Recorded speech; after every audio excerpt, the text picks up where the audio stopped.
అసలు పెద్ద పులి పేరు చెబితేనే అందరూ కూడా భయపడే పరిస్థితి అంట. అమ్మో పెద్ద పులి అనేసి. శ్రీశైలం అడవుల్లో ఉన్న పెద్ద పులిని శేషాచలం అడవుల్లోకి ఎందుకు తీసుకురావాలనుకుంటున్నారు? ఇది టైగర్ కంట్రీ. చిరుత పులికి పెద్ద పులికి తేడా ఏంటి అసలుకి? మన ఇంట్లో తిరిగే పిల్లి దగ్గర నుంచి సింహం వరకు ఇవన్నీ కూడా ఒకటే ఫ్యామిలీకి సంబంధించి. ప్రమాదకరమైన పులి ఏది? పులి అనేది పిల్లి లాంటిదే. ఏంటంటే అలా చెప్తారు? నిజం. పులి పంజా మైక్ టైసన్ లాంటిది, చాలా బలమైంది పులి.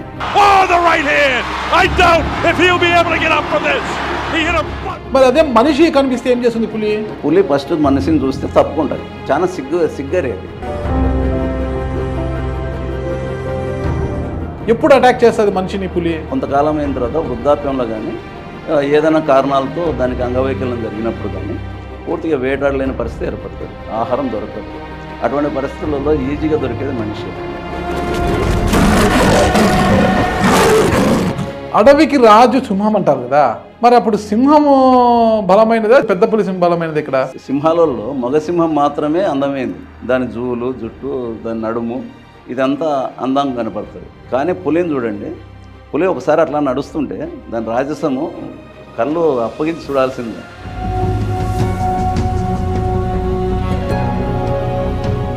సరే, ఎందుకు అంత కోరిక పెద్ద పులిని శేషాచల అడవులకు తీసుకోవాలన్న కోరిక ఎందుకు వచ్చిందంటారు? ఈ భూమి మీదకి మనిషి కంటే కొన్ని వేల సంవత్సరాల ముందే పులి వచ్చింది. మనిషిది ఎంత దుర్మార్గుడు అంటే 10 మంది ముందర కూడా రేపులు చేస్తున్నారు, 10 మంది ముందు కూడా వాళ్ళు సంభోగానికి సిద్ధపడతారు. పులి మాత్రం మనిషి అలికిడి కానీ ఏ అలికిడి జరిగినా అసలు సంభోగానికి సిద్ధపడతారు. అందుకే నేను ఇటీవల రాసిన పులికాంతకు కావాలి ఏకాంతం అని. వాళ్ళ కారిడార్ పూర్తయితే ఖచ్చితంగా పెద్ద పులి శేషాచలం అడవుల్లోకి వస్తుందా? ఆల్రెడీ పోయిందని చెప్తున్నాను నేను.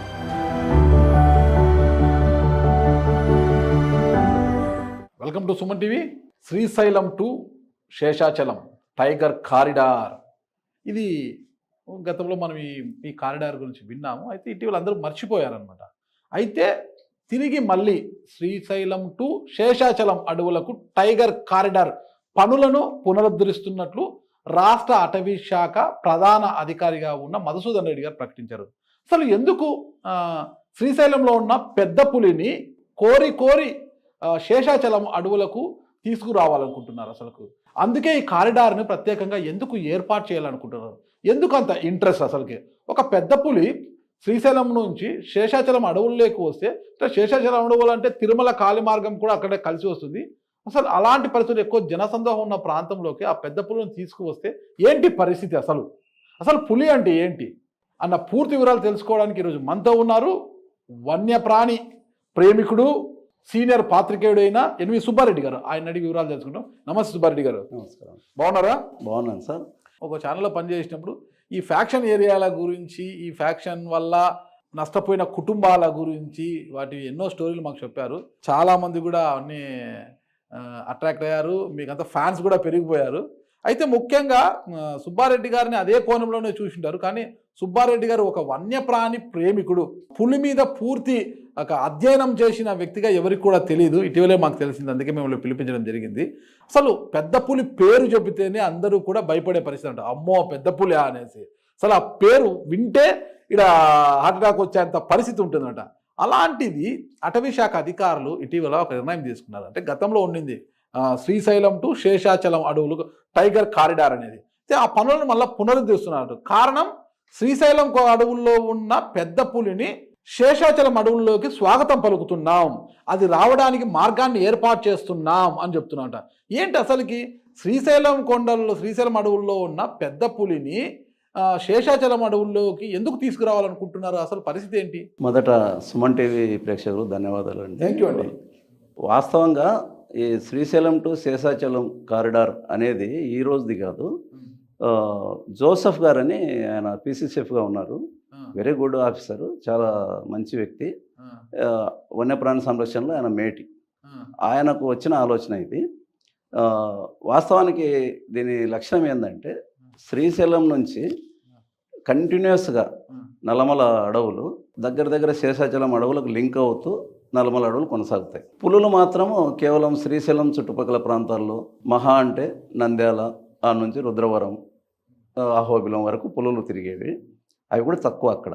మెజారిటీ శ్రీశైలం చుట్టుపక్కలే ఉండేటివి. అంటే ఇప్పుడు మనం శ్రీశైలం నుంచి తిరుపతి వరకు విస్తరించిన అడవి ప్రాంతం ఒకటే కదా, కానీ కర్నూలుకి వచ్చేళ్ళకి దాన్ని నల్లమల ఫారెస్ట్ అంటారు, కడపకు వెళ్ళాలకే ఆ పాలకొండలు అదేమో పిలుస్తారు అక్కడ.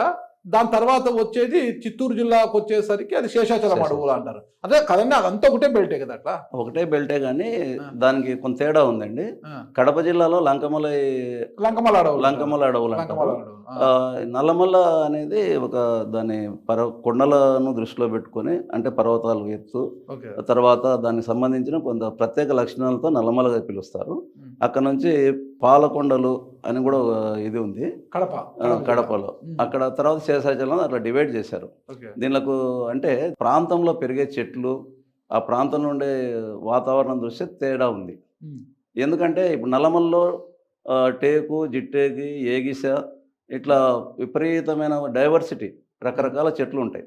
దగ్గర దగ్గర మనం లెక్కిస్తే 300 నుంచి 400 రకాల చెట్లు, 520 రకాల చెట్లు కనబడతాయి నల్లమల్లో. కానీ ఇటు దాటిన తర్వాత మనకు కడపకు వస్తే, చిత్తూరులోకి వస్తే ఎర్రచందనం, ప్రత్యేకించి ఎర్రచందనం చెట్లు మాత్రం అక్కడ పెరుగుతాయి. మిగతా చెట్లు అరుదైన. అట్లా ఇట్లా దాన్ని కేటగరైజేషన్ చేశారు. అలాంటి ప్రత్యేక పరిస్థితి కూడా పులులది కూడా ఒక ప్రత్యేక పరిస్థితి. ఆ శ్రీశైల ప్రాంతం అనేది, శ్రీశైలం నుంచి మనం పెచ్చెరువు అని ఒక ఏరియా ఉంటుంది, నరమామిడి చెరువు అని ఒక ఏరియా ఉంటుంది ఆ చుట్టుపక్కల. అక్కడ పులి ప్రవర్ధనానికి, అంటే పులి డెవలప్ కావడానికి చాలా మంచి అనుకూలమైన వాతావరణం ఉంది అక్కడ. అందువల్ల పులులు అక్కడే ప్రొడ్యూస్ అవుతూ ఉంటాయి. అక్కడ నుంచి అట్లా పెరుగుతూ వస్తూ ఉన్నాయి. అయితే దీంట్లో ఒక సమస్య ఒకటి ఏర్పడుతుంది.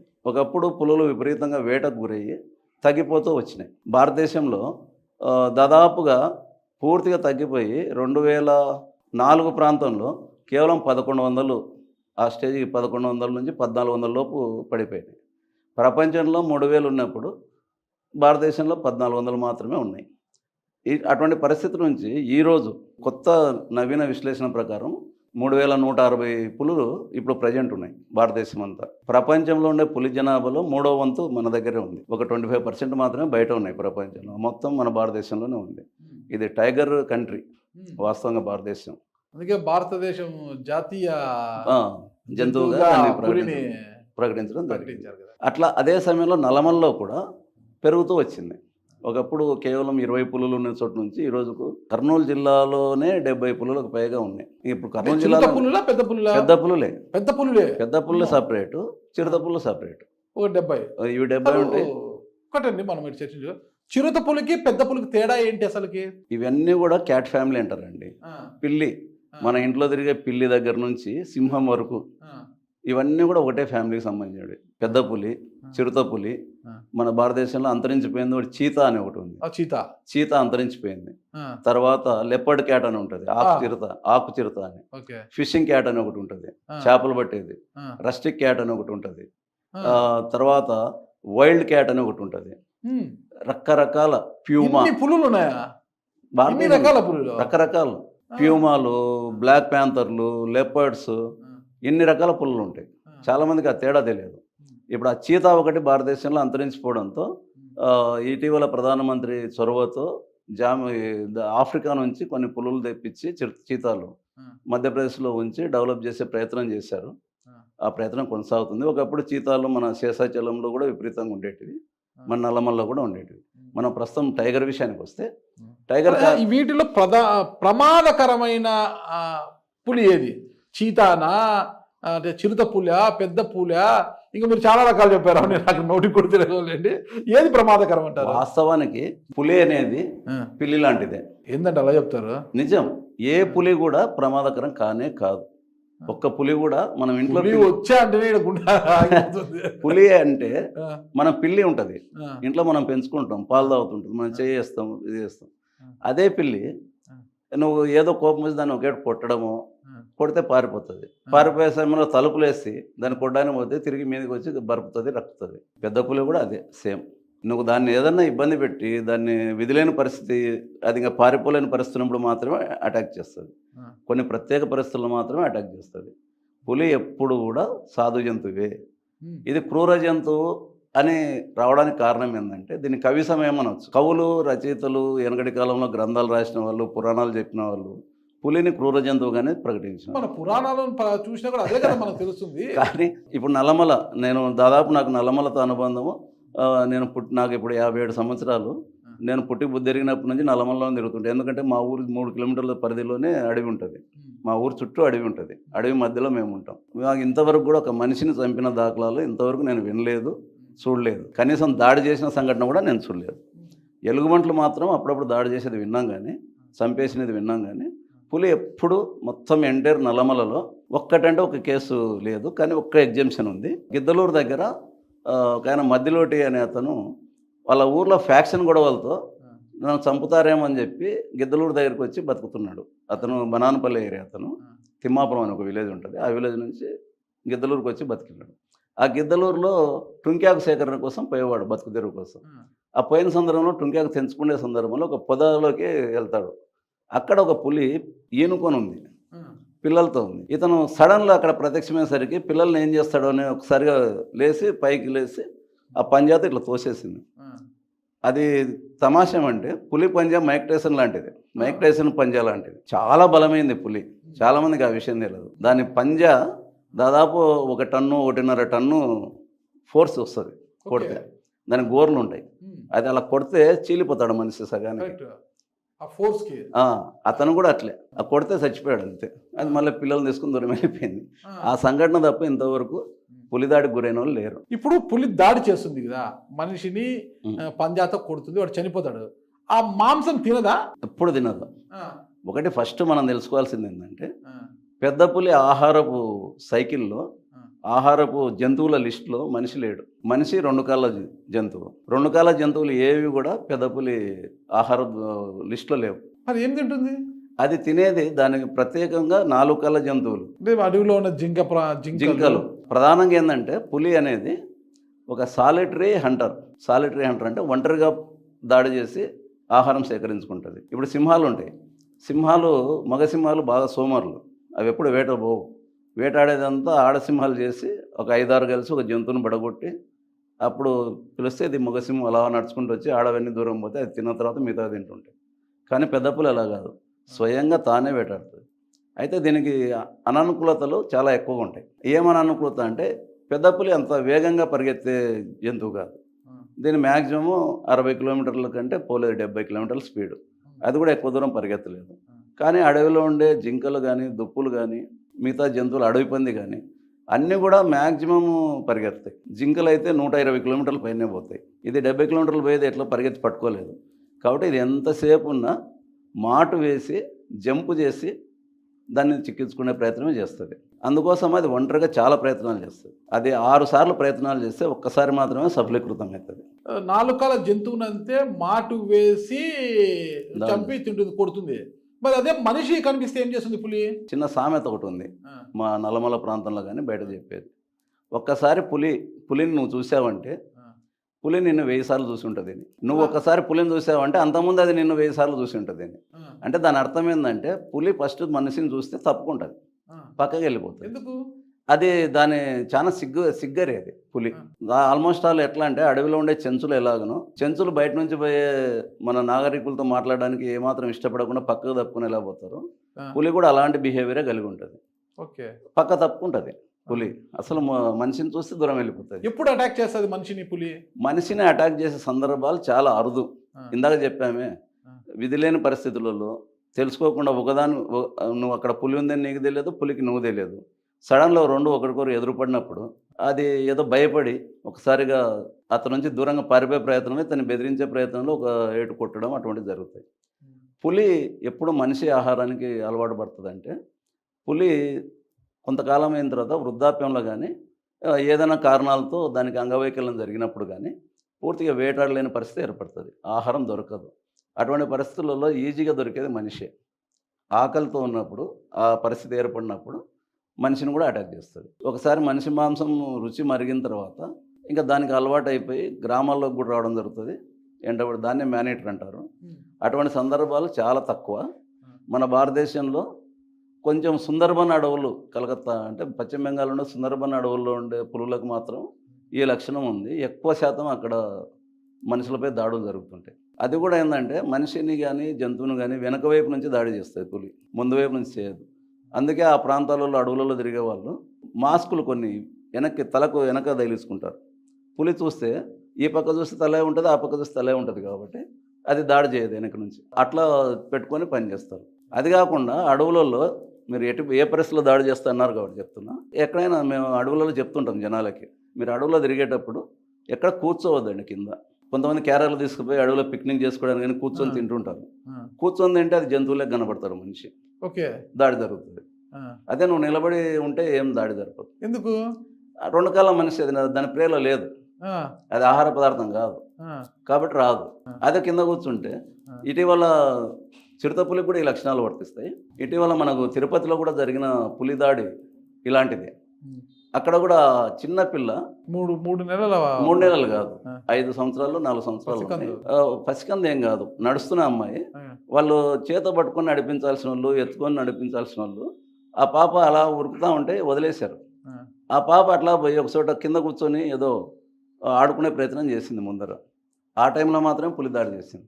నిలబడి నడిస్తే కూడా ఏం చేయదు. అటువంటి పరిస్థితులు ఉన్నాయి. పులి చాలా ప్రత్యేకమైన పరిస్థితులు ఉంటుంది. ఇక్కడ మనం ట్రాక్ మళ్ళీ వేరే పోతా ఉంది. మనం శేషాచలం కారిడార్ గురించి మాట్లాడుకోవాలి. అసలు కారిడార్ అంటే ఏంటండి? కారిడార్ అంటే ఒక మార్గం, ఓకే, ఒక నడక మార్గం. ఇప్పుడు మావోయిస్టులు ఎట్లయితే పశుపతి టు తిరుపతి అని ఒక ఇంతకుముందు కారిడార్ నడిచింది. తిరుపతి టు పశుపతి అంటే నేపాల్లో ఉండే పశుపతి ఆలయం వరకు, తిరుపతి నుంచి శేషాచలం అడవుల నుంచి అక్కడి వరకు మా కారిడార్ అని వాళ్ళు ప్రకటించారని ఒక పత్రికల్లో వచ్చేది. వాళ్ళు ఏం ప్రకటించినట్లేరు కానీ పత్రికల్లో అలా వచ్చింది. అలాంటిది ఇది కూడా ఒక కారిడార్. దీంట్లో ఏంటంటే పులికి ఒక ప్రత్యేక లక్షణం ఉంటుంది. పులి ఒక సామ్రాజ్యాన్ని ఏర్పరచుకుంటుంది. చాలా మంది తెలియదు. ఎంత విస్తీర్ణం ఉంటుంది? తనకు దొరికే ఆహారపు లభ్యతను బట్టి ఒక టెరిటరీని ఏర్పాటు చేసుకుంటుంది. ఆడపులి కానీ మగపులి కానీ. ఈ టెరిటరీ ఎట్లుంటుందంటే మన నల్లమల్ల అయితే 40 కిలోమీటర్లు, 40 చదరపు కిలోమీటర్లు ఉంటుంది. ఈ 40 చదరపు కిలోమీటర్లను మార్క్ చేసుకుంటుంది. అది అంటే యూరిన్ను చెట్లకు స్ప్రే చేస్తూ పోతుంది. ఆ ఏరియా అంతా అది మార్క్ చేసి పెట్టుకుంటుంది. ఆ ఏరియాలో వేరే పులి వచ్చినా ఆ వాసన చూస్తే ఇది వేరే పులి టెరిటరీ, మనం పోకూడదు అనుకుంటుంది. ఓకే, దానికంటే ఇది బలమైంది అనుకో పులి, కొంచెం లెక్కలేనితనం ఉండే పులి ఉంటుంది, అది ఎంటర్ అవుతుంది. దాంట్లోకి ఎంటర్ అయితే ఫైట్ జరుగుతుంది. ఫైట్ జరిగితే గెలిచినది మాత్రం ఆ టెరిటరీలో ఉంటుంది, మిగతాది పారిపోతుంది పక్కకి. ఇట్లా టెరిటరీలు ఇప్పుడు నల్లమల్లో పులులు పెరుగుతూ వస్తున్నాయి. టెరిటరీ ప్రాబ్లం వచ్చింది, ఆహారపు లభ్యత ప్రాబ్లం వచ్చింది. చిన్నగా పులులు ఏం చేస్తున్నాయి, అట్లా అట్లా జరుగుతూ ముందుకు వెళ్ళిపోతూ ఉన్నాయి. ఆ క్రమంలో లంకమలైలో వచ్చేసినాయి ఆల్రెడీ. లంకమలై దాటినాయి. కారిడార్ అని ఇప్పుడు అంటున్నారు కానీ శేషాచలంలో కూడా పులిని చూసినారు. శేషాచలంలో ఆల్రెడీ వచ్చింది పులి, పెద్ద పులి. హెటికోస్ అని ఒక సంస్థ ఉంది, హైదరాబాద్ టైగర్ కన్జర్వేషన్ సొసైటీ అని. అది ఈ టైగర్ కన్జర్వేషన్లో వాళ్ళు ఏపీ గవర్నమెంట్కు సపోర్ట్ చేస్తుంటారు. వాళ్ళు ఈ పులి లెక్కించడంలో దీంట్లో సహాయపడుతుంటారు. ఇమ్రాన్ సిద్దికి అని ఒక ఆయన ఉన్నారు. ఆయన ఒకసారి నాకు చెప్పాడు, నేను పగ్మార్క్ సేకరించినాను, శేషాచలంలో కూడా నాకు కనపడింది పగ్మార్క్, పోయింది కానీ మళ్ళీ అక్కడ పగ్మార్క్ పాదముద్రలు కనపడ్డాయి, నేను చూశాను అని అన్నారు ఆయన. అంటే శేషాచలం వరకు పోయింది పులి, కానీ అక్కడ కొన్ని పరిస్థితులు సరిపోకపోతే మళ్ళీ వెనక్కి వచ్చి ఉండొచ్చు. ఈ మధ్య కనపడడం లేదా అంటున్నారు. కాబట్టి పులికి టెరిటరీ అవసరం కాబట్టి దాటి వెళ్ళిపోతుంది. ఈ కారిడార్ చేయాలనుకున్నప్పుడు ఒక సమస్య ఒకటి ఏర్పడింది ఫారెస్ట్ అధికారులకు. అదేంటంటే మనం ఈ మైదుకూరు నుంచి బద్వేలు పోయే రూట్లో మధ్యలో ఒక విలేజ్లు ఉన్నాయి, కొన్ని విలేజ్లు ఈ లంకమలై అటవీ ప్రాంతంలో, సిద్ధవటం దగ్గర ప్యాచింగ్ పోయింది, అడవి కంప్లీట్గా పోయింది. పోయింది, ఆ గ్యాప్ వచ్చింది అడవికి. ఆ గ్యాప్ లో పులి ఎలా పోతుంది అనేది ఒక డౌట్. కరెక్ట్. అందుకోసం గ్రామాలు ఏర్పడ్డాయి, అక్కడ ప్యాచింగ్ పోయి గ్రామాలు ఏర్పడ్డాయి. అందుకోసం అయిపోయింది. వాళ్ళు ఏం ఆలోచన చేశారంటే కొంత ఏరియా తీసుకొని ప్యాచ్ వర్క్ లాంటిది చేయాలి.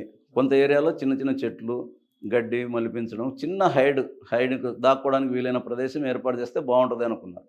కానీ అది సాధ్యపడలేదు.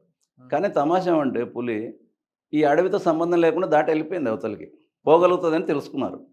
అప్పుడు అది ప్యాచ్ చేయడానికి ఇబ్బంది ఏమో అని చెప్పి ఇది కొంతకాలం మూలబడింది టైగర్ కారిడార్. తర్వాత ఇప్పుడు అది ప్యాచ్ చేయకుండా పోతుందని ఒకటి తెలిసింది. దానికి కారణం ఏంటంటే కొన్ని నిర్దిష్టమైన ఉదాహరణలు వాళ్ళకి కొన్ని దొరికినాయి, దృష్టాంతాలు. ఈ ఆత్మకూరు ఏరియాలో ఒక పులి 25 కిలోమీటర్లు బయటనే మైదాన ప్రాంతంలో సంచరించి ఒక వారం రోజులు 25 కిలోమీటర్లు తిరుగుతూ బయటికి అడవికి దూరంగా ఒక 10-15 కిలోమీటర్ల దూరంలో మైదాన ప్రాంతంలోనే తిరుగుతూ ఆనవాళ్ళు దొరికినాయి కానీ దాని గురించి పులి పోతుందని అర్థమైద్ది కానీ పులి ఎవరికి కనపడలేదు. దాటి మళ్ళీ తిరిగి అడవిలోకి పోయింది.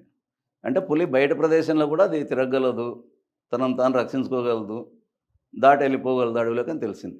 ఎలా అంటే ఆత్మకూరు ప్రాంతంలో బానకచెర్ల అనే విలేజ్ పక్కన అడవి ఉంటుంది. అడవిలోంచి బయటకు వచ్చింది పులి. వచ్చిన తర్వాత ఎర్రగూడూరు అని ఉంటుంది పాములపాడు మండలంలో.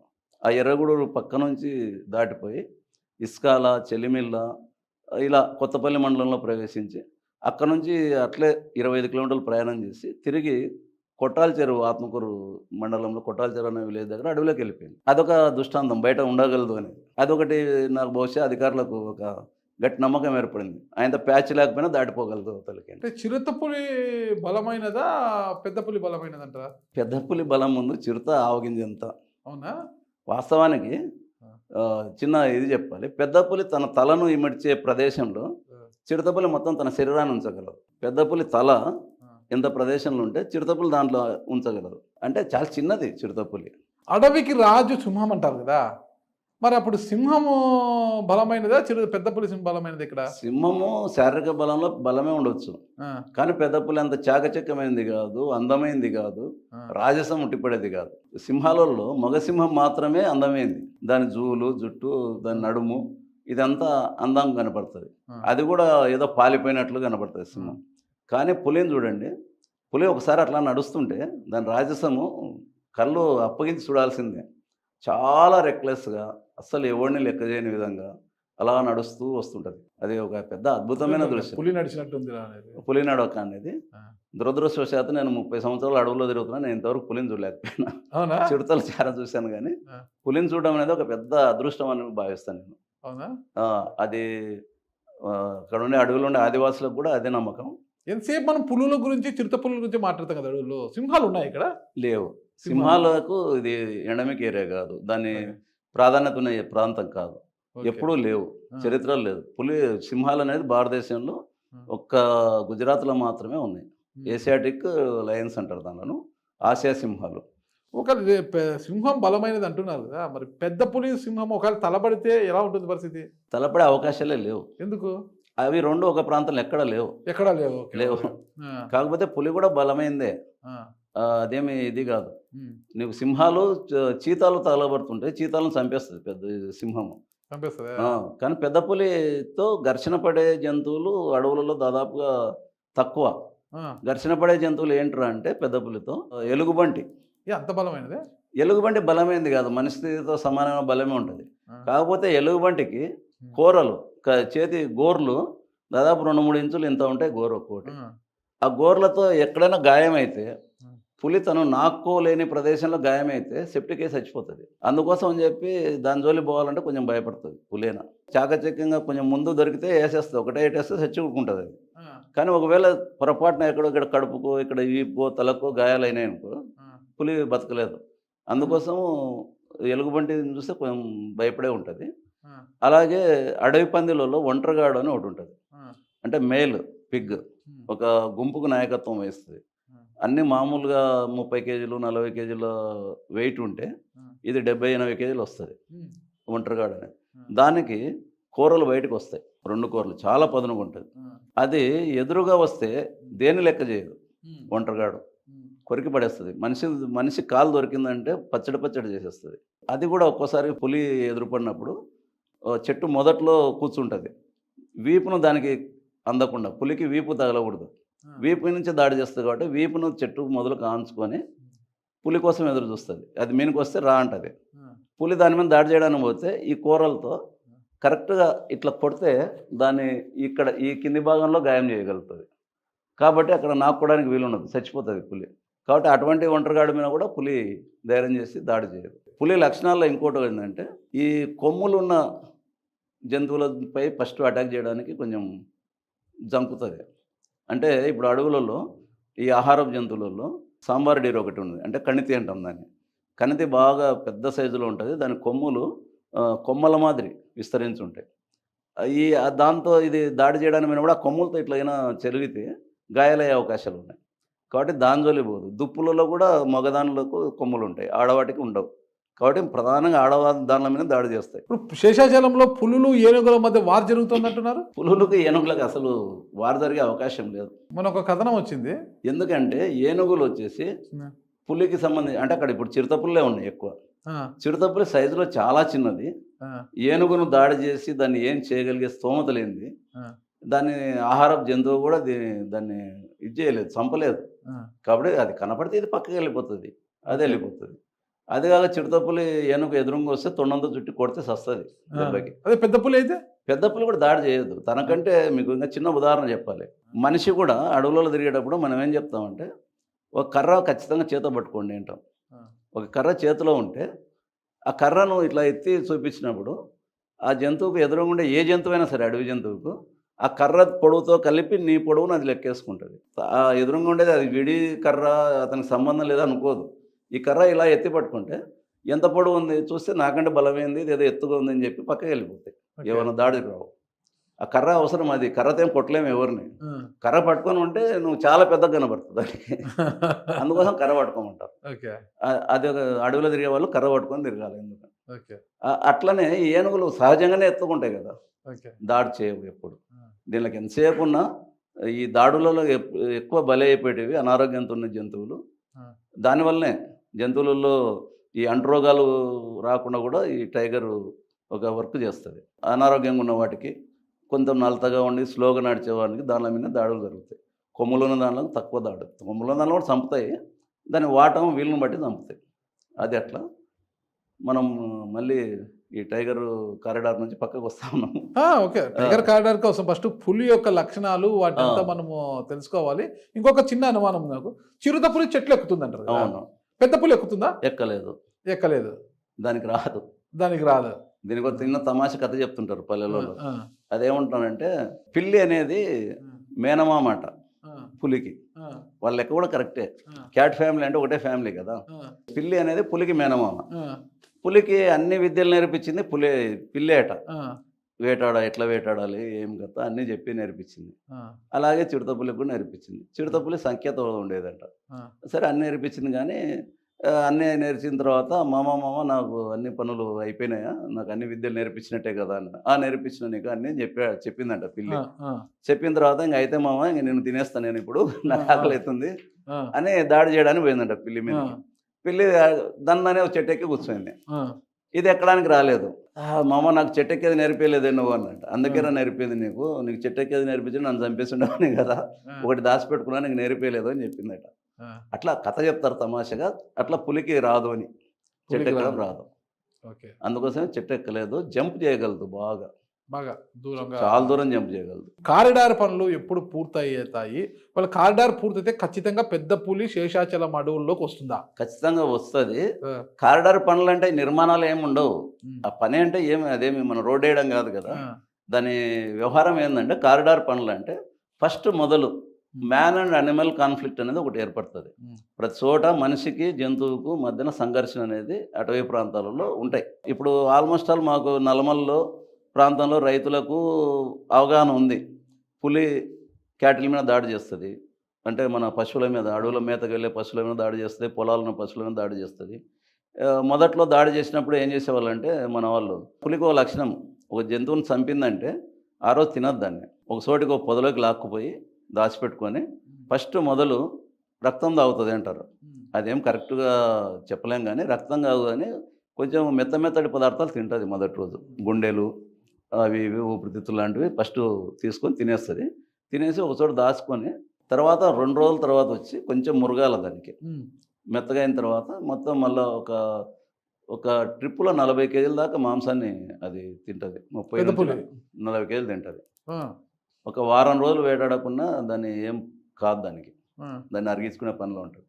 ఆ టైంలో మన ఆవులను కానీ బర్రెలను కానీ అట్లా దాడి చేసినప్పుడు ఈ రైతులు ఏం చేసేవాళ్ళు అంటే, ఇది నన్ను నష్టపరిచింది పులిని ఇది అని కోపం పెంచుకునేవాళ్ళు.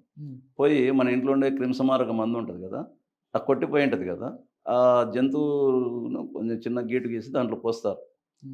పోస్తే అది విషతుల్యమైపోతుంది. 3వ రోజు అది వచ్చి తిని చచ్చిపోయేటివి.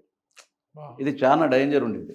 పులి సంరక్షణలో దాని మీద అవగాహన కల్పించి రైతులకు చెప్పి ఎక్కడన్నా క్యాటిల్ కిల్లింగ్ జరిగితే ఈ అటవీ శాఖ వాళ్ళు ఇమ్మీడియట్గా పోయి ఆ జంతువును తగలబెట్టేవాళ్ళు.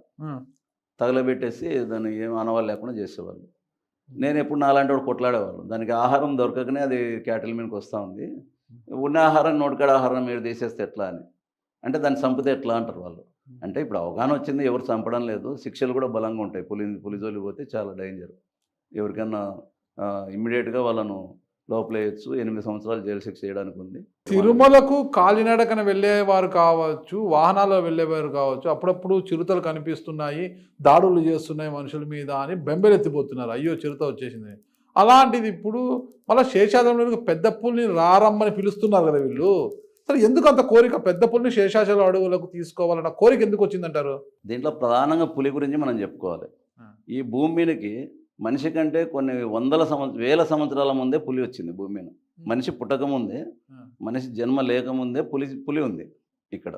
చాలా జంతువులు కానీ చాలా ప్రకృతి కానీ మనిషి కంటే చాలా ముందే వచ్చింది. అదే ముందు వచ్చిన చెవుల కంటే కొమ్ములు వాడి అంటారు కదా, వెనకొచ్చిన కొమ్ములు వాడి. అట్లా వెనక ఎప్పుడో లేటుకు వచ్చిన మనిషి ఈ ప్రపంచాన్ని అంతా తన గుప్పిట్లోకి తెచ్చుకుంటున్నాడు.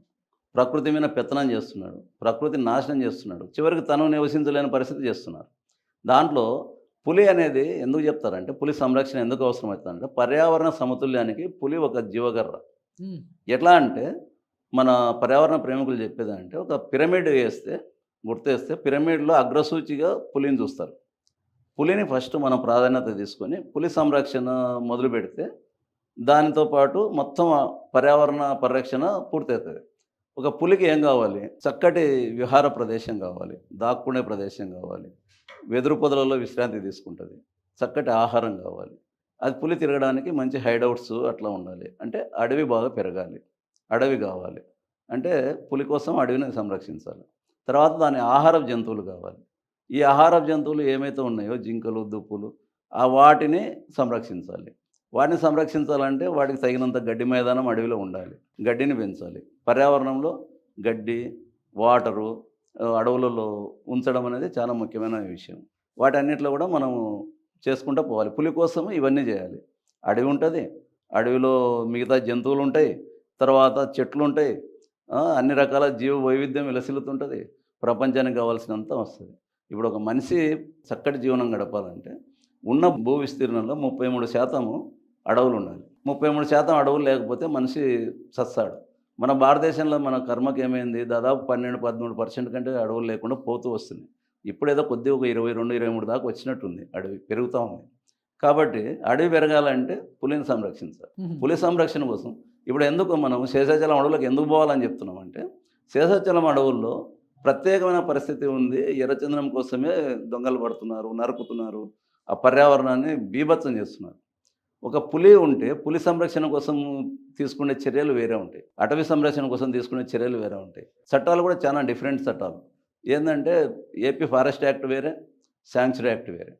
శాంక్చురీ యాక్ట్లో ఒక అడవిలో ఉండే ఒక పడిపోయిన చెట్టు ఉంటుంది, చెట్టు కింద పడిపోతే దాన్ని ఇటు పడిన చెట్టును తీసి ఇటు పెడితే నేరం, ఎప్పుడే అరెస్ట్ చేసి జైలు పంపవచ్చు. చెట్టును ఊకి ఇట్లా పడినదాన్ని ఇట్లా ఎత్తి పెడితే అడవిలోకి ప్రవేశించడమే ట్రెస్పాస్. అడవిలో నిప్పు అంటే జోబిలో ఒక అగ్గిపెట్టి ఉంటే అదొక కేసు, అడవిలో ప్రవేశించడమే కేసు అయితే ఇంకా అగ్గిపెట్టి ఉంటే ఇంకో కేసు. ఇట్లా శాంక్చురీ యాక్ట్ వేరే డిఫరెంట్ ఉంటుంది. ఫారెస్ట్ యాక్ట్ కొంచెం డిఫరెంట్, తక్కువ స్థాయిలో ఉంటుంది. ఇట్లా పులి సంరక్షణ కోసం ఇంకా పెరుగుతూ పోతుంది. ఇప్పుడు మామూలుగా ఇంతకుముందు డివిజన్లు, ఫారెస్ట్ డివిజన్లు ఏమనేవాళ్ళు అంటే ఫారెస్ట్ డివిజన్ అనేవాళ్ళు. ఇప్పుడు కొన్ని దాంట్లోకి వైల్డ్ లైఫ్ డివిజన్ అంటారు. అంటే అడవి రక్షణ కాదు, అడవి జంతువుల రక్షణ ముఖ్యంగా చూస్తారు.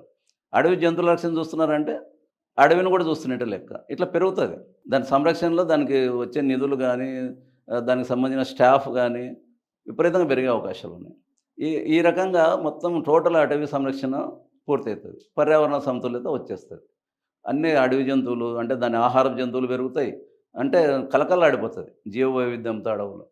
దానికోసమే పులిని సంరక్షించడం అంటే యావత్ పర్యావరణాన్ని సంరక్షించడం అనే కింద లెక్క. నాకు చిన్న డౌట్, అది క్లియర్ అయినాక మళ్ళీ మనం కారిడార్లోకి వెళ్దాము. మీరు సింహం గురించి చెప్పారు, ఆడసింహం మగసింహం వేటకు పోదు, అది సోమరి. ఆ పులు ఆడసింహాలు వేటాడిన తర్వాత ఇవి వచ్చి తినిపోతాయి అనేసి. అట్లా ఆడపులి మగ పులి ఉంటుంది కదా, వీటిలో రెండు వేటాడతాయి బాగా. దీంట్లో అదే ఇక్కడ ఎక్కువ విషయం చెప్పాలి. ఆడపులి మగపులి అనేటివి మేటింగ్ టైంలో మాత్రమే కలుసుకుంటాయి. దాని అవసరం సంభోగం సమయంలో మాత్రమే అవి కలుసుకుంటాయి. సంభోగ సమయము తర్వాత ఆహారపు అన్వేషణలో మాత్రం 2 డిఫరెంటే. ఎవరిది దేనిది దాన్నే చేసుకుంటాయి. ఓకే. కారిడార్‌లోకి రానియ్యవు. అంటే దాని టెరిటరీలోకి రానివ్వదు. మగ పులి టెరిటరీ దాందే. ఆ! ఆడపులి టెరిటరీ దాందే. ఆ! దాంట్లోకి దీన్ని రానివ్వదు, దీంట్లోకి రానివ్వదు. ఆ టైంలో ఆ! ఆ మేటింగ్ టైము ఆ! మనకు ఇప్పుడు ఒక విషయం చెప్పాలి మీకు. ఇది జూలై 1 నుంచి ఆ! సెప్టెంబర్ 30 వరకు ఆ! మనుషులు ప్రవేశించకుండా నిషేధం ఉంటది. ఈ ఓకే. పీరియడ్. ఓకే. ఈ 3 నెలలు. ఎందుకు అంటే మొత్తము ఇవి ఉన్నాయి గదా! అవి ఎకో టూరిజము, ఆ! తర్వాత సఫారీలు, ఇఫారీలు అన్నీ బంద్ చేస్తారు నల్లమలలో. ఇప్పుడు మాకు ఆత్మూరు దగ్గర బైర్లూట్‌లో ఒక ఎకో టూరిజం రిసార్ట్ ఉంటది. అక్కడ పర్యావరణ ప్రేమికులు వస్తారు. వాళ్ళకి సఫారీ వెహికల్‌లో పెట్టుకొని అడవిలో తిప్పుతారు. అడవిలో జంతువులు చూపిస్తారు. కానీ ఈ 3 నెలలు స్టాప్ చేస్తారు. ఎందుకంటే పులి మేటింగ్ టైం. మగ పులి, ఆడపులి కలుసుకునే టైం. పులికి ఉన్న ఒక విచిత్రమైన లక్షణం ఏందంటే, మనిషి ఎంత దుర్మార్గుడంటే 10 మంది ముందర కూడా రేపులు చేస్తున్నారు. 10 మంది ముందు కూడా వాళ్ళు ఈ సంభోగానికి సిద్ధపడతాడు. అవును. పులి మాత్రం ఆ! మనిషి అలికిడి గాని, ఏ అలికిడి జరిగినా అసలు సంభోగానికి సిద్ధపడదు. అబ్బా! అస్సలు ముట్టుకోదు. ఆ! అట్లా చూసే మనిషి అలికిడి వచ్చిందంటే పక్కకెళ్ళిపోతది. ఆడపులిని చూసినా గూడా. ఆడపులిని చూసినా దీంట్లో ఇంకొక విచిత్రం ఏముంటదంటే, ఆ! సెలక్షన్ ఆడపులిదే. ఆ! ఆడపులి అలౌ చేస్తేనే మగపులి దాంతో సంభోగించగలుగుతది. ఆ! దగ్గర రానియదు లేకపోతే. ఆహా! అదొకటి ఉంది దాని స్పెషల్. అందుకే నేను ఇటీవల రాసిన పులికాంతకు కావాలి ఏకాంతం అని ఆ! అదొక ఒక టైటిల్ పులికాంతకు రాశాను. కావాలి ఏకాంతం. ఏకాంతం. ఓకే. పులికాంత ఎప్పుడు ఏకాంతంలోనే మాత్రమే సంభోగించగలుగుతది. ఆ! అందుకోసమే మనుషులు తిరగడం అనేది చాలా డేంజర్ పులి సంరక్షణలో ఉండకూడదు అడవిలో అని చెప్తారు. ప్రతి ఏడాది అంటే జూలై నుంచి సెప్టెంబర్‌కే సంభోగం జరుగుతుందా? మోస్ట్లీ అది జరుగుతది. ఆ తర్వాత గర్భధారణ వస్తది. ఆ గర్భధారణ టైంలో కూడా ఆ! లేత గర్భంలో ఉండే పులులు కూడా ఈ మనుషుల అలికిడి వస్తే అబార్షన్‌లు అయితాయి. ఆహా! పిల్లలు జారిపోతాయి. ఓకే. చాలా సెన్సిటివ్ పులి. చాలా చక్కని దాని జీవన శైలే చాలా అద్భుతంగా ఉంటది. ఎంత అద్భుతం అంటే దాని పుట్టుక దగ్గర నుంచి పెరుగుదల, తిరగడము, సంభోగ విషయంలో గానీ, టెరిటరీ విషయంలో గానీ, దాని మరణం గూడా. పాండవులు మహాభారతంలో చివరి అంశం ఏంది? స్వర్గారోహణ పర్వంలో మహాప్రస్థానం అంటారు. అంటే చిట్ట చివరి దశకు చేరుకోవడానికి మహాప్రస్థానం అని చెప్తారు. పెద్ద పులి కూడా తను మహాప్రస్థానం పోతది చివర్లో. వృద్ధాప్యం వచ్చింది. ఇంకా కదలలేని పరిస్థితి ఉంది. మనుషులు కూడా దొరకరు. ఏం చేయరు. దాన్ని వేరే జంతువు దాడి చేస్తే తట్టుకోలేదు. మెత్తబడిన దాని మీదకి అన్ని చిరుతపుల్ల కాంచి రేసు కుక్కలు కూడా దాడి చేయొచ్చు. అడవిలో ఉండే కుక్కలు కూడా దాడి చేస్తాయి. కాబట్టి అదేం చేస్తదంటే చిన్నగా ఒక పర్వత ప్రాంతానికి వెళ్ళిపోతది. కొండ ఎక్కుతూ వెళ్ళిపోతది. పోయి చిట్ట చివర కొండ మీద ఎవ్వరు మనుషులు గానీ, జంతువులు గానీ అక్కడ రావన్న ప్రదేశంలో పోయి పడుకుండిపోతది. అలా ప్రాణం వదిలేస్తది. అంతే. అందుకే చచ్చిపోయిన పులులు ఎవ్వరికి కంట కనపడవు. అడవులలో అరే ఇది చనిపోయింది పులి అని ఎవరు చూసినోళ్ళు లేరు. ఒక చిరుతపులి విషయంలో మాత్రం నేను చూశాను. స్టార్వేషన్‌తో చనిపోయిన ఒక పులిని చూశాను. ఎండిపోయి చిరుతపులి. ఇంత అధ్యయనం ఎప్పుడు చేశారు మీరు ఈ పులి మీద అసలు? నేను పుట్టిందే అడవుల్లో. ఆ! మా అడవుల్లో ఉన్నాము. ఆ! నాకు సహజంగా నేను చిన్నతనంలో అంటే బాగా 16 ఏళ్ళ, 17 ఏళ్ళ వయసులో అడవి అంటే మోస్తూ అడవి తిరిగేవాడిని. ఒక రకంగా చెప్పాలంటే ఒక తుపాకి ఉండేది మా బంధువుల ఇంట్లో. ఆ తుపాకి ఏసుకొని అడవిలో వేటకు కూడా పోయేవాడిని. తెలిసి తెలియని వయసులో. అట్లా అడవి మీద మక్కువ నాకు. తర్వాత వేట తప్పని తెలుసుకున్నాం, వదిలేసినాం. ఈ అడవి తిరుగుతూ అడవి వాతావరణం అంటే నాకు చాలా ఇంట్రెస్ట్. దాంతో సహజంగా నేను జర్నలిస్ట్‌గా మారిన తర్వాత హ్మ్. నా చుట్టూ ఉన్న వాతావరణం నల్లమల అనేది జర్నలిస్ట్‌కి ఒక పెద్ద అధ్యయనానికి మనం మంచి పేరు సంపాదించుకోవడానికి కూడా నల్లమల చాలా వేదిక. అక్కడున్న చెంచులు ట్రైబ్స్ ప్రపంచంలో ఎక్కడ చెంచులు లేని ఒక ఆదిమ జాతి అనేది నల్లమల్ల మాత్రమే ఉంది. వాళ్ళు కూడా ఏంది ఆదిమ గిరిజనులు అంటాం. తొలి మానవుని ఆనవాళ్ళు వాళ్ళు.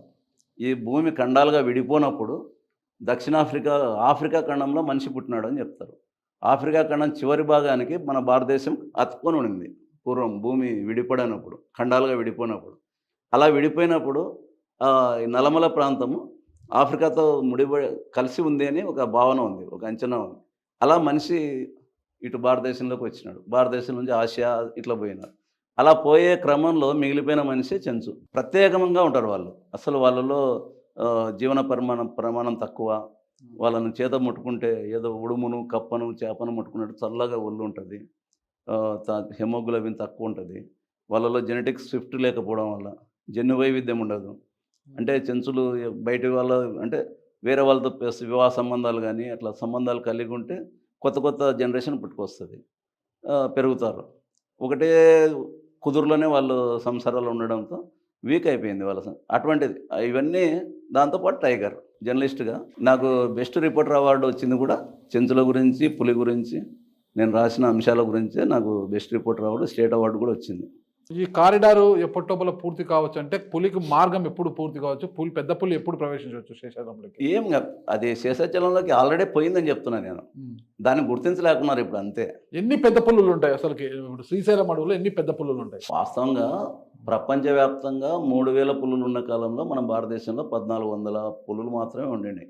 అంటే 2004కి 1400 పులులు మాత్రమే భారతదేశంలో. అసలు ఈ పులులను ఎలా లెక్కిస్తారు? ఇన్ని పులులు ఉన్నాయి అని ఎలా లెక్కిస్తారు? మనకు ఆ 1410 దగ్గర నుంచి మొదలైంది. దాని సంరక్షణకు ప్రత్యేకమైన చర్యలు తీసుకోవడం వల్ల ఈరోజు 3000 దాటాయి. ప్రపంచవ్యాప్తంగా ఉన్న పులులు 3వ వంతు మన దగ్గరే ఉన్నాయి, భారతదేశంలో ఉన్నాయి. మధ్యప్రదేశ్, కర్ణాటక ఈ రెండు హెవీ పాపులేషన్ టైగర్ ఉన్న ప్రాంతాలు. మధ్యప్రదేశ్లో 526 ఉంటే కర్ణాటకలో 524 పులులు ఉన్నాయి. ఆ రెండు చోట్లనే 1000కి పైగా పులులు ఉన్నాయి. ఇప్పుడు మన నల్లమల్లో వచ్చి పెద్ద పులులు నల్లమల్లో దాదాపుగా 20 పులులకు పడిపోయిన దగ్గర నుంచి ఇప్పుడు వాళ్ళ అధికారిక లెక్కలే 70 దాకా చెప్తా ఉన్నారు. వాళ్ళు 4 సంవత్సరాల లోపు పులుల పిల్లలను కప్స్ని లెక్కించరు. ఈ 4 సంవత్సరాల లోపు కూడా కలుపుకుంటాయి మనకు దాదాపు 100-120 పులుల దాకా ఉంటాయి మన నల్లమల్లో. అందుకే అవి దాటి బయటకు వస్తూ ఉన్నాయి. ఇప్పుడు తరచూ గ్రామీణ ప్రాంతాల్లోకి వచ్చి క్యాటిల్ను, డొమెస్టిక్ అనిమల్ దాని మీద దాడులు జరుపుతూ ఉన్నాయి. ఈ కాంటెస్ట్లోనే దాన్ని మనం కారిడారు ప్రాధాన్యత వచ్చింది. పులుల లెక్కింపు గురించి అడిగినారు మీరు. అసలు లెక్కింపు అనే మాటనే తప్పు. ఎందుకంటే పులులు ఏమి ఇళ్లలో ఉండవు, దానికి డోర్ నెంబర్లు ఉండవు. కాబట్టి ఎవరు వాళ్ళు పోయి దాని డోర్ నెంబర్లు లెక్కేసుకొని ఎంతమంది ఉన్నారని అడగలేరు. కానీ పులిని అంచనా, ఇప్పుడు 70 పులులు ఉన్నాయి అన్నారంటే 70కి తక్కువ కాకుండా ఉన్నాయని, 70కి ఎక్కువ ఎన్నైనా ఉండవచ్చు. ఎన్ని ఉన్నా 70కి తక్కువ మాత్రం ఉండవు అనేది ఒక అంచనా.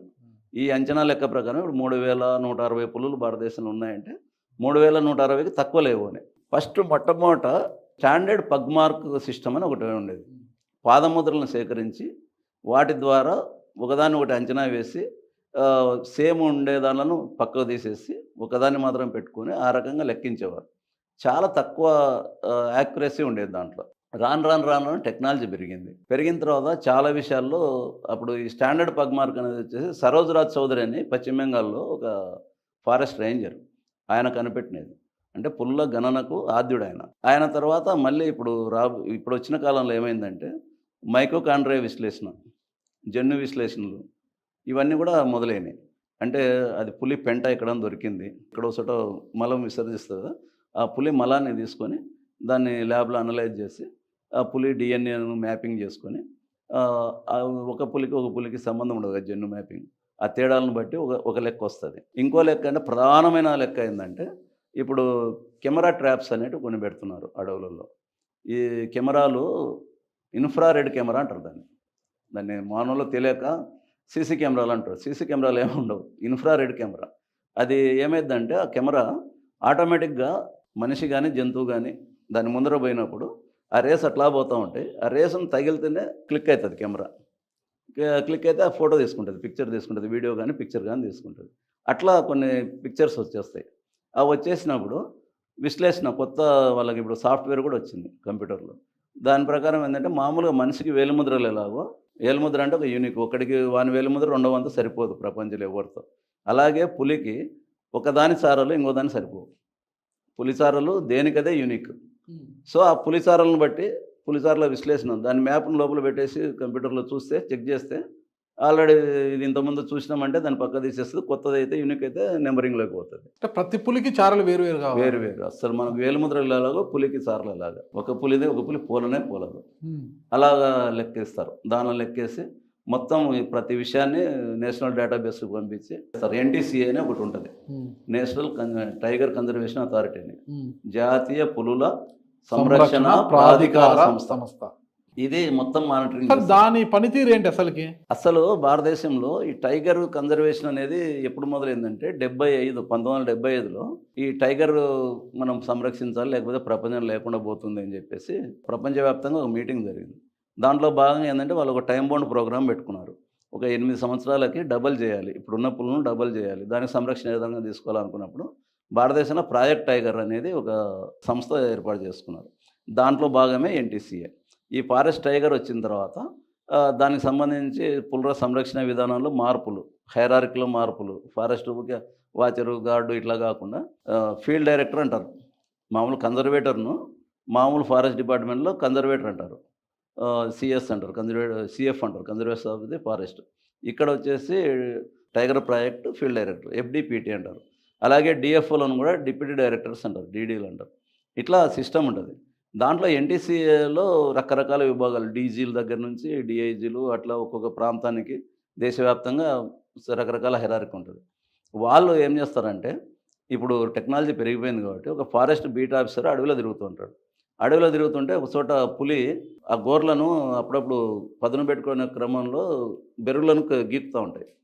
ఈ బార్క్స్ మీద గీతలు పడుతూ ఉంటాయి, పులి గీతలు. చూశాడు వీడు, వెంటనే దానికి ఒక ఫోటో తీసుకుంటాడు. అక్కడ ఉన్న దగ్గర నుంచి దాని జీపీఎస్ రీడింగ్ చేస్తాడు. ఆ జీపీఎస్ తీసుకొని ఆ ఫోటోను ఎమ్మడే డేటాబేస్లోకి పంపిస్తాడు. ఇది చక్కగా నేషనల్ టైగర్ కన్జర్వేషన్ అథారిటీ ఆఫీస్లోకి వెళ్ళిపోతుంది. అక్కడున్న ఆఫీసరు ఈరోజు ఒక ఆత్మకూరు పక్కన ఉన్న నల్లగాలో అటవీ బీట్లో తిరిగే ఫారెస్ట్ బీట్ ఆఫీసర్ పంపించినది నెక్స్ట్ ఒక అర్ధగంట లోపల ఢిల్లీలో పోయి ఉంటారు. ఢిల్లీలో చూస్తుంటారు మానిటరింగ్. ఎక్కడన్నా ఒక పెంట చూసింటారు, పులి ఎరిగింది. పులి పెంట ఎంత ఇది ఉంటుందంటే, మలము అనేది అసహించుకునేది కదా అందరు. మలం అంటే అసహించుకుంటారు, వాసన వస్తుంది, కంపు వస్తుంది. పులి పెంట ఇలా చేతిలో పట్టుకుంటే అది ఎలాంటి దుర్వాసన వేయదు. కొంచెం ఎండిపోయినది అయితే ఇట్లా పట్టుకొని ఇట్లా పిసికితే అంత పొడి పొడి అయిపోద్ది. పొడి పొడి అయిపోతే దానిలో ఇట్లా చేతిలో పట్టుకొని చూస్తే చిన్న చిన్న ఎముకలు, అది ఏం తిన్నదో ఆ జంతువు యొక్క వెంట్రుకలు ఇవన్నీ కనపడతాయి దాని మలంలో.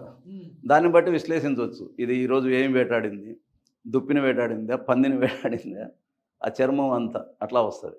దాన్ని అట్లా చేయడం వల్ల ఇవన్నీ ఒక ఎనలైజేషన్లో భాగంగా ఇవన్నీ ఎన్టీసీఏ ఇది చేస్తూ ఉంటాయి. ఎన్టీసీఏ గైడ్లైన్స్ ఉంటాయి.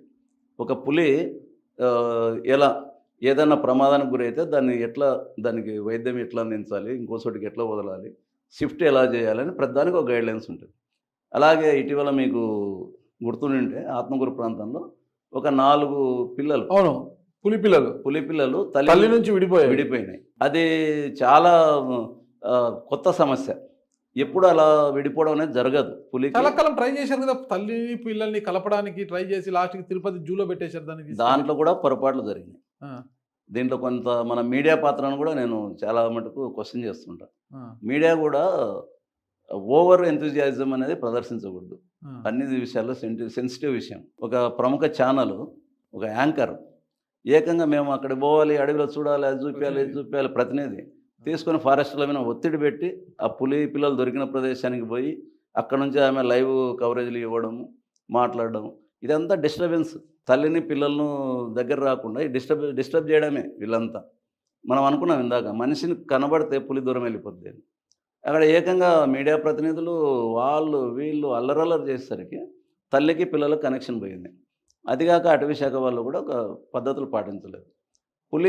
పులికి ఒక విచిత్రమైన ఒక గొప్ప శక్తి ఒకటి ఉంది.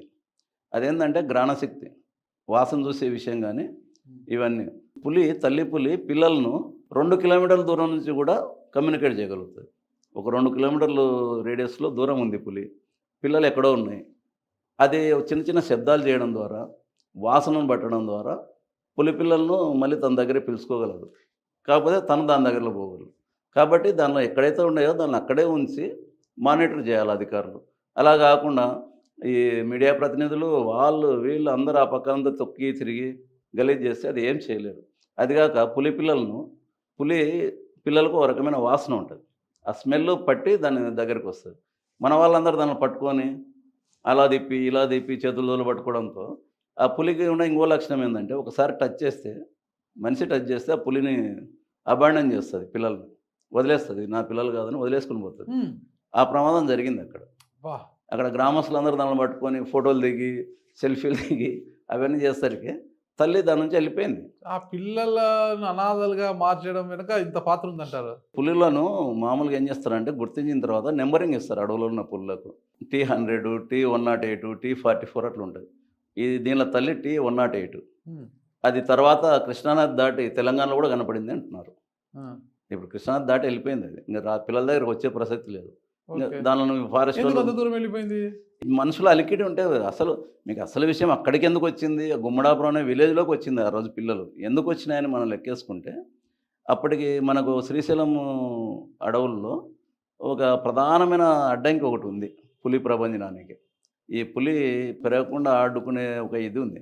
మానవ సంచారాన్ని ఏమాత్రం సహించదు పులి అని అనుకుంటున్నాం మనం. కానీ మనకు నల్లమలలో 2 సార్లు శివరాత్రికి, ఉగాదికి విపరీతమైన జనసందోహం కాలినడకన అడవుల గుండా ప్రధానమైన పులి ఉండే ఏరియాలని లక్షల మంది దాటిపోతారు. మరి కర్ణాటక భక్తులు వచ్చేటప్పుడు ఉగాదికి వస్తారు. ఉగాది పరీక్ష అని వాళ్ళు వందల కిలోమీటర్ల నుంచి నడుచుకుంటూ వస్తారు. దాదాపుగా ఆ 10 రోజులలో ఇంచుమించుగా 7 నుంచి 10 లక్షల మంది శ్రీశైలం పోతారు. ఈ 7 లక్షల మంది పోతూ ఉంటారు కంటిన్యూస్. ఎట్లుంటుందంటే మీరు చూసినారు లేదో, మీరు రాయచూరు దగ్గర నుంచి కర్నూలు 90 కిలోమీటర్లు, ఆత్మకూరు 70 కిలోమీటర్లు, 160 కిలోమీటర్లు ఎక్కడ గ్యాప్ ఉండదు మనుషులు. 160 కిలోమీటర్లు మానవహారమే ఉంది. అక్కడ రాయచూరులో కరెంట్ కనెక్షన్ ఇస్తే ఇక్కడ బల్బ్ వెలుగుతుంది. అంత అంత జనాలు ఉంటారు. ఈ జనం అంతా అడుగుకుంటూ పోతుంటారు. వీళ్ళు పోయేటోళ్ళు ఊగే పోతారా, పాటలు పాడతారు, కేకలు వేస్తారు, అల్లరి చేస్తారు, ఇంకా కొంతమంది తగలబెడతారు అడవి ఏమైనా జంతువులు వస్తాయేమని. ఈ డిస్టర్బెన్స్కి అంత దూరం వెళ్ళిపోతాయి పులులు. ఇంకా నానా గందరగోళం అవుతాయి. అలా గందరగోళం అవుతూ అప్పుడే ఆ టైంలో ఆ శివరాత్రి దాటిన తర్వాత అనుకుంటే ఇది జరిగింది. ఇవి తల్లి పిల్లల్ని తీసుకుని ఒక సేఫ్ ప్లేస్ కోసం పోదామని అట్లా వచ్చి ఊరి బయటకు వచ్చేసింది. అంటే అడవి బయటకు వచ్చింది ఊర్లోకి. వచ్చిన తర్వాత అక్కడ ఎవరో మనుషులు కనపడితే తల్లి పులి అట్లా దూరం పోయింది. ఈ పిల్లలు తల్లి కోసం చూస్తూ అట్లా ఇంకా నడుచుకుంటూ ఊర్లోకి వచ్చింది. పక్కన ఎవడో లెట్రిన్ బయటకు పోయినవాడు చూసినాడు. చూసి ఏవే పులులు ఉన్నాయి అవి అని చెప్పి పట్టుకొని రావడం, దాని ఊర్లోకి తీసుకొచ్చి గంపలో పెట్టడం, ఆడబెట్టడం, ఈడబెట్టడం చేసేసరికి తల్లికి దానిలో కనెక్షన్ పోయింది. పోయిన తర్వాత ఇంకా ఏం చేస్తారు, విధి లేని పరిస్థితి దాన్ని తీసుకుపోయి తిరుపతి జూలో పెట్టి ప్రత్యేకమైన ఎన్క్లోజర్లో పెడతాము, దానిలో వేట నేర్పిస్తాము, ఇది నేర్పిస్తాము, అది నేర్పిస్తాము ఏదో చెప్పినారు. అంతలోనే ఒకదానికి ఇన్ఫెక్షన్ సోకి ఒకటి పిల్ల చచ్చిపోయింది. అవి ఒక అరుదైన సంఘటన ఏంటంటే, ఒక కానుపులో 4 పిల్లలు పుట్టడం అనేది అరుదు, ఉండవు, 2, 3 ఉంటాయి. వాటిలో ఒకటి మాత్రమే బతుకుతుంది. అట్లాంటిది ఆడపులి పిల్లలు పుట్టడం అనేది అది పెద్ద సంతోషదాయకమైన విషయం. ఎందుకంటే ఒక ఆడపులి పెరిగి పెద్దగా అయితే దగ్గర దాని జీవితకాలంలో ఇంచుమించుగా ఒక 24 పులులకు జన్మనిస్తుంది. 24 పులులు పుడతాయి ఒక ఆడపుల్లిని. అందుకే ఒక మగపులి చచ్చిపోతే పెద్ద బాధపడరు, కానీ ఆడపుల్లి చచ్చిపోతే చాలా బాధ. అంటే దాన్ని జనాభా పెంచడానికి ఇబ్బంది అవుతుంది. అట్లా ఆ 4 పులులు అట్లా తల్లి నుంచి దూరం కావడంతో ఈ పులుల సంరక్షణకు కూడా అదొక పెద్ద అవరోధంగా మారింది. దాంట్లోంచి కొత్త పాఠాలు నేర్చుకోవాలి, వీళ్ళు తెలుసుకోవాలనేది వచ్చింది. అందుకే టైగర్ రిజర్వ్లో పనిచేసే వాళ్ళు ఆఫీసర్లు ఖచ్చితంగా వన్యప్రాణి సంరక్షణలో ప్రత్యేకమైన ట్రైనింగ్ అయి ఉండాలి. ఈ ట్రైనింగ్ కాకుండా కొంతమంది పొలిటికల్ అపాయింట్మెంట్స్ జరుగుతున్నాయి. దానివల్ల పర్యావరణానికి పెద్ద విఘాతం కలుగుతుంది. ఆ విషయం అందరూ అర్థం చేసుకోవాలి. పులుల సంఖ్య పెరిగిపోతుంది అంటున్నారు. ఒక మంచిది అది. ఓకే, పర్యావరణం బాగుండాలంటే పులులు ఉండాలి అని మీరు అన్నారు కాబట్టి అందరికి అర్థమయ్యే రీతిలో చెప్పారు, బాగానే ఉంది. మరి అలాంటప్పుడు అటవీ ప్రాంతంలో తగ్గిపోతుంది, అంటే ఎక్కడెక్కడ అడవులను కొట్టేస్తున్నారు, కాలుస్తున్నారు, అన్నీ జరుగుతున్నాయి కదా. పులుల సంఖ్య, పులి ఎంత కాదా క్రూర జంతువు కిందకే వస్తుంది. అది మన మీద దాడి చేస్తుందా చెయ్యదా అనే విషయాన్ని పక్కన క్రూర జంతువు కిందకి వస్తుంది. ఈ పులుల సంఖ్య పెరిగిపోయినప్పుడు అటవీ పరిసర ప్రాంతాల్లో ఉన్న ఆ ప్రజలకు ఇబ్బందికరం కాదంటారా? ఎప్పుడు కాదు. ఎందుకు చెప్పాలంటే, ఉదాహరణకు మీకు ఆదివాసులు అడవుల్లోనే ఉంటున్నారు. ఇప్పుడు కాదు, కొన్ని వందల వేల సంవత్సరాల నుంచి అడవులలోనే ఉంటున్నారు. పులి వాళ్ళకంటే ముందే అడవిలో ఉంది. ఎప్పుడు ఒక ఆదివాసిని పులి తినిందని కానీ, పులిని ఆదివాసులు చంపినారని కానీ ఇంతవరకు రికార్డు లేదు. అదే సహజీవనం చేయడం బట్టి ఉంటుంది. జంతువుతో మనిషి సహజీవనం కూడా ఉంటుంది. దాని బతుకు దాంది, మన బతుకు మనది. ఒక ప్రత్యేక పరిస్థితుల్లో మనం ఎద్దులతో వ్యవసాయం చేస్తాం. కొన్ని ఎద్దులు పొడిసే ఎద్దులు ఉంటాయి, పొడిస్తే మనిషి చచ్చిపోతాడు అని ఎద్దులన్నీ తీసేయాలా, ఇక్కడ పంపేయాలి అన్నాం కదా. ఇది కూడా అలాంటిదే. పులుల్లో కూడా కొన్ని ప్రత్యేక పరిస్థితి ఉంటుంది. ఉదాహరణ కూడా ఏంటంటే, పులి కానీ ఏదో అడవి జంతువు కానీ మంటను చూస్తే, అగ్గిని చూస్తే దూరం పారిపోతాయి.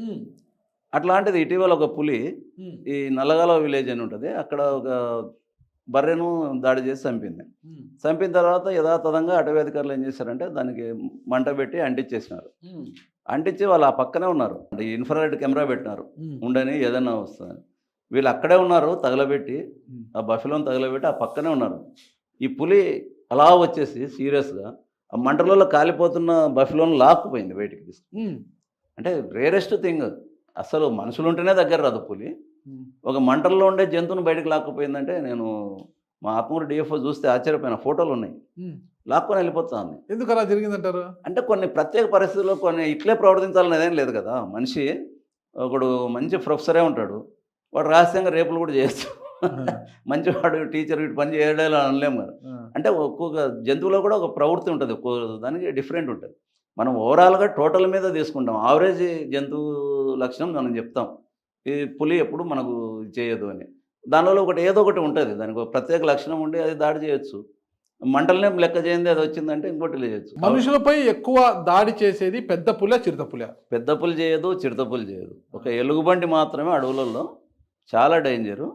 అది ఎందుకు అది విచిత్రంగా, ఎలుగుబంటి మళ్ళీ బలంలో మనిషి బలం కంటే పెద్ద బలం ఉండదు దానికి, కానీ దాని కూరలు దాని దీంతో కొరికి పడేస్తుంది, చీల్చి పడేస్తుంది ఎక్కడికక్కడ.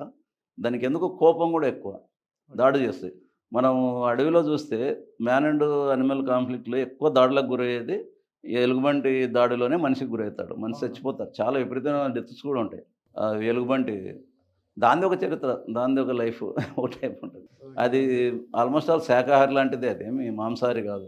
మనిషిని కూడా మాంసం కోసము ఆహారం కోసము సంపదు, రక్షణ కోసమే, దాని పిల్లల కోసం చాలా ఎక్కువ శ్రద్ధ తీసుకుంటుంది. శేషాచలం అడవులు అంటే శ్రీశైలం టు శేషాచలంకు టైగర్ కారిడార్ వేస్తున్నారు కదా, ఒక పెద్ద పుల్లన్నీ ఇంకా శేషాచలం అడవులోకి వచ్చేస్తే ఇక రెడ్ శాండిల్ స్మగ్లర్ల ఆట కట్టచ్చు అంటారా? దాదాపు కట్టబడడానికి ఉంటుంది, అట్లా ఉంటుంది, ఇట్లా కూడా ఉంటుంది. ఎట్లా ఉంటుంది, ఆ స్మగ్లర్ల దృష్టి దీని మీద కూడా పడవచ్చు, టైగర్ మీద కూడా. టైగర్ ఇప్పుడు ఎక్కడో చైనాకి ఇక్కడ నుంచి మనం ఎర్రచందనాన్ని తరలించేవాడు ఒక టైగర్ చర్మాన్ని, టైగర్ ఎముకలను చైనాకు తీసుకుపోవడం అనేది ఏం లేదు. గతంలో ఇది ఉండేది కదా ఈ చర్చ. శ్రీశైలం అడవుల్లో మావోయిస్టులు ఎక్కువగా సంచరించే ఎక్కువ ఉండేవారు కూడా, అది అంతా ఆవాసం అది అప్పుడు వాళ్ళకు. అంటే అప్పుడు చైనాతో మావోయిస్టులకు మంచి సంబంధాలు ఉన్నాయి, ఇక్కడ వాళ్ళ అడవుల్లో ఉంటూ పులులను చంపి పులి చర్మాలను చైనాకు తరలిస్తున్నారని ఒక కథనం కూడా వచ్చింది అప్పట్లో ఒక పత్రికలో. అది అంతా అవగాహన లోపంతో మన జర్నలిస్టులు కొంతమంది రాసింది. వాళ్ళు ఒకదానికోటి ముడిపెట్టి చైనాలో వాళ్ళు ఇంకా కమ్యూనిస్టు అంటే కమ్యూనిస్ట్ ప్రభుత్వం ఉందని భ్రమపడము, మావోయిస్టులు కమ్యూనిస్టులు కాబట్టి వాళ్ళతో లింక్ ఉంటుంది అనుకోవడం. వాస్తవంగా చైనా ఎప్పుడో పెట్టుబడిదారు దేశంగా అయిపోయింది, ప్రపంచవ్యాప్తంగా ఉండే కమ్యూనిస్టులతో డీలింక్ అయిపోయింది. అది అమెరికా ఎలాగనో చైనా కూడా అలాగనే పెట్టుబడిదారు దేశమే, అంతకు మించి ఏం లేదు, వాళ్ళకు సంబంధం లేదు. కాకపోతే ఏంటంటే కొన్ని మూఢనమ్మకాలు, అంత పెద్ద కమ్యూనిస్ట్ దేశం అని చెప్పుకుంటున్న చైనాలో కూడా మూఢనమ్మకాలు ఉన్నాయి, భూటాన్లో మూఢనమ్మకాలు ఉన్నాయి, థాయిలాండ్లో మూఢనమ్మకాలు ఉన్నాయి. ప్రధానంగా మూఢనమ్మకం కారణంగానే పులి అంతర్జాతీయం కూడా పులి స్మగ్లింగ్ అనేది జరుగుతూ ఉంది. ఈ భూటాన్లో, థాయిలాండ్లో, చైనాలో, నేపాల్లో కూడా ఏంటంటే పులి చర్మం కొంతైనా చిన్న పార్ట్ అయినా సరే ఎదపైన ధరించడం అనేది వాళ్ళకు అదొక అలవాటు, అది ఉంటేనే వాళ్ళకు బాగా ఇది ఉంటుంది అని చెప్పి అని పులి చర్మాలను తీసుకుపోతే దాన్ని బిట్లుగా 1 ఇంచు 2 ఇంచుల బిట్లుగా చేసి దాన్ని కొన్ని డాలర్లకు అమ్ముతారు, బాగా ఖరీదుగా అమ్ముతారు. ఒక కేజీ పులి ఎముకలు $350 $400 అవుతుందంట. అలాగే చర్మం కూడా విపరీతమైన కాస్ట్. గోర్లు కూడా గోర్లను పులి దాంట్లో స్మగ్లింగ్కు లేనే లేదు. ఇంకా థాయిలాండ్లో పులి యొక్క అటువంటి మగ పులికి సంబంధించిన పురుషాంగం ఉంటుంది కదా, పురుషాంగంతో చేసిన జ్యూసు, దాంతో సంబంధించినది ఒక పులుసును మనం ఏమంటాం మన ఇంగ్లీష్లో, ఆ పులుసు దానికోసము $400 $500 ఇస్తారంట దాంతో చేసినది అని చెప్తే కొన్ని దీనివల్ల. దానికోసం జరుగుతుంది. ఈ మూఢనమ్మకాల కోసం ప్రపంచవ్యాప్తంగా రోజుకో పులి అనేది చంపబడుతుందని ఒక అంతర్జాతీయ అంచనా. దానికోసం అని చెప్పి మన నల్లమల మీద కూడా ఈ నార్త్ ఇండియన్ గ్యాంగులు కొన్ని వచ్చి పడేటివి. 1-2 సందర్భాల్లో అడవులలో ట్రాపులు దొరికినాయి. తర్వాత కొంతమంది ఈ బొమ్మలు అమ్మే వాళ్ళుగా రూపంలో వచ్చి అడవి పక్కన గుడారాలు వేసుకొని ఈ బొమ్మలు పగలంతా ఇక్కడ అమ్మి కొంతమంది అడవుల్లోకి పోయి పుల్ల గురించి ట్రేస్ చేసేవాళ్ళు. ఆ ముఠాకు రాణి సాహెబ్ అని ఒక ఆమె న్యూఢిల్లీలో, ఆమె ఒక పొలిటీషియన్ కూడా, ఆమె లీడర్షిప్లో ఉందని చెప్పి ఈ అరెస్ట్ అయిన వాళ్ళ ద్వారా సమాచారం అందుకొని ఇక్కడ ఫారెస్ట్లో ఆమెను అరెస్ట్ చేయడానికి ఢిల్లీకి పోయినప్పుడు కూడా ఆమె దొరకలేదు, రాలేదు. చాలా పెద్ద ఎత్తున ప్రెజర్ పెట్టి ఆమెను తీసుకొచ్చి ఆత్మూరు కోర్టులో కూడా సబ్మిట్ చేశారు. సరైన సాక్ష్యాధారం లేకపోవడంతో వాళ్ళంతా రిలీజ్ అయిపోయినారు. కానీ ఈ పులుల కోసం అనేది తిరగడం అనేది చాలా ఉంది. అందుకోసమే పులులకు సంబంధించిన సమాచారం చాలా రహస్యంగా ఉంచుతారు అటవీ శాఖ వాళ్ళు. పులుల సంఖ్య పెరిగిపోయింది, ఈడ ఉన్నాయి ఆడున్నాయి అనేది ఇది చెప్పరు. యాక్చువల్గా ఇప్పుడు చెప్తున్న బయట సంఖ్య కూడా అది చాలా తక్కువ సంఖ్యనే చెప్తారు, ఎప్పటికైనా చాలా ఎక్కువనే ఉండొచ్చు. అంటే పులులు ఇన్ని ఉన్నాయి అని 4 ఏళ్ళకి ఒకసారి చెప్తుంటారు కదా, ఎందుకు ప్రధాని చెప్తుంటారు ఎక్కువ? దానికి సంబంధించి నేషనల్ బోర్డు ఒకటి ఉంటుంది, నేషనల్ వైల్డ్ లైఫ్ బోర్డు. దానికి చైర్మన్గా ప్రధానమంత్రి ఉంటారు. తర్వాత అటవీ శాఖ మంత్రి, కేంద్ర అటవీ శాఖ పర్యావరణ శాఖ మంత్రి దాంట్లో సెక్రటరీగా ఉంటారు. వీళ్ళు ఈ అడవుల విషయంలో ఏ విధంగా వాళ్ళ నుంచే వస్తుంది. అంటే ఈ అడవులలో కొన్ని పర్మిషన్లు కూడా ఉంటాయి మనకు. ఏదో పైప్ లైన్లు వేసుకోవాలి, లేదంటే అక్కడ కరెంట్ లైన్ తీసుకోవాలి, అడవిలో ఓ స్కూల్ బిల్డింగ్ కట్టాలి. ఇవన్నీ కూడా మనకు నేషనల్ వైల్డ్ లైఫ్ బోర్డులోనే మనకు పర్మిషన్లు రావాలి, వేరే చోట రావు. అలాగే దీన్ని పర్యావరణ శాఖ మంత్రిత్వ శాఖ కూడా ఉంటుంది కాబట్టి వాళ్ళే ఇస్తారు. ఫైనల్గా ఒకటే, ఇప్పుడు నల్లమల్ల ఫారెస్ట్లో కావచ్చు, శేషాచలంలో కావచ్చు, లంకమల్ల అడవులు కావచ్చు, పాలకొండలు కావచ్చు, మావోయిస్టుల సంచారం తగ్గిపోయింది పూర్తిగా. 163 ఉండొచ్చేమో, కానీ మావోయిస్టుల సంచారం పూర్తిగా తగ్గిపోయింది. కానీ ఈ వన్యప్రాణుల వేటగాళ్ళు ఎక్కువైపోయారు. మరి వారి వల్ల వన్యప్రాణులకు ఎలాంటి ప్రమాదం ఉండదు, ముఖ్యంగా పులికి ఎలాంటి ప్రమాదం ఉండదంటారా? అసలు వేటగాళ్ళని ఎలా కట్టడి చేస్తున్నారు? ఒకటి, వేటగాళ్ళు 2 రకాల వాళ్ళు. ఒక రకం ఏంటంటే నార్త్ ఇండియా నుంచి వచ్చి కేవలం పుల్ల కోసమే వేటాడి పుల్లను చంపుకొని పోయేవాళ్ళు ఒక బ్యాచ్. ఇక్కడ లోకల్గా ఉంటారు గ్రామాల్లోనే. వీళ్ళంతా మాంసాహారం కోసము వేటాడతారు. వీళ్ళు ఉచ్చులు, అంటే ఈ మోటార్ సైకిల్ ఎక్సలేటర్ వైర్లు, క్లచ్ వైర్లు ఉంటాయి, ఆ వైర్లతో ఉచ్చులు తయారు చేస్తారు.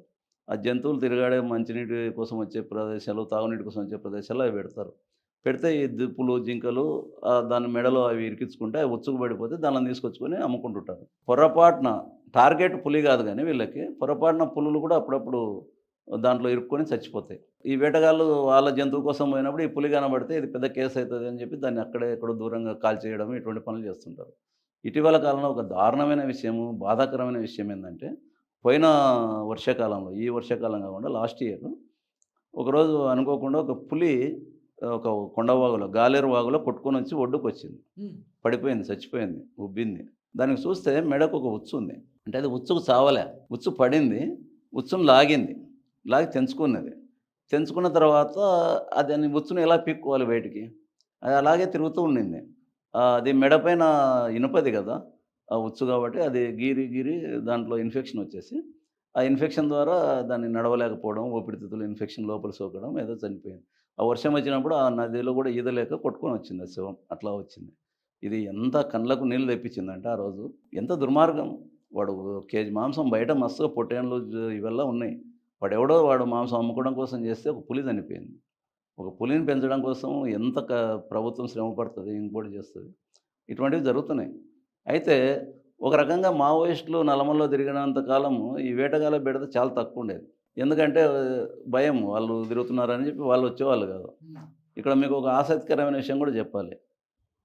నాకు తెలిసింది, జర్నలిస్ట్గా ఇంటర్వ్యూలోకి పోయినప్పుడు ఒకసారి ఒక మావోయిస్ట్ చెప్పింది. వాళ్ళు అడవిలో తిరుగుతున్నప్పుడు వాళ్ళ ఉండే క్యాంప్ దగ్గరికి ఓ చిన్న పులి పిల్ల వచ్చింది. సేమ్ ఇలాగే తల్లి నుంచి దూరమైన పులిపిల్ల దగ్గరికి వచ్చింది. వస్తే వాళ్ళకి అవగాహన లేదు కదా, ఏంది ఇది వచ్చింది పులిపిల్ల అని 1-2 రోజులు ఆగి దానికోసం వెయిట్ చేసినారు అక్కడే పెట్టి. తల్లి రాలేదు. ఇంకా వీళ్ళు అక్కడ నుంచి కదిలిపోయే టైంలో ఇది ఉంటే రేచు కుక్కలు తినొచ్చు, నక్కలు తింటాయి, తోడేళ్ళు తింటాయి, అన్నీ తింటాయి దాన్ని అని వీళ్ళు ఎండ పెట్టుకొని పోయేవారు. పోయి వాళ్ళ దగ్గర ఏం పాలు ఉంటాయి, ఏముంటాయి, పాల పొడితోనే ఆ పాలే పోసి ఒక వారం 10 రోజులు సాకినారంట. తర్వాత అది చచ్చిపోయింది. కాబట్టి ఎవరు మనుషులు పెంచలేరు పులిని. పులి దాని సహజమైన వాతావరణ స్థితిలోనే పెరగాలి. మొత్తం మీద శేషాచల కొండలకు త్వరలో పెద్ద పులులు రాబోతున్నాయి. వేటగాళ్ళు అంటే గంధపు చెక్కల స్మగ్లర్ల ఆట కట్టడి కానుంది అంటారు. అంతే, ఖచ్చితంగా. ఖచ్చితంగా సుబ్బారెడ్డి గారు పులి గురించి చాలా క్షుణ్ణంగా, చాలా చక్కగా చెప్పారు. ఓకే, పెద్ద పులి అంటే ఏంటో ఇప్పుడు అందరికీ తెలిసిపోయేలా చేశారు మీరు. థ్యాంక్ యూ అండి సుబ్బారెడ్డి గారు. నమస్తే. నమస్కారం.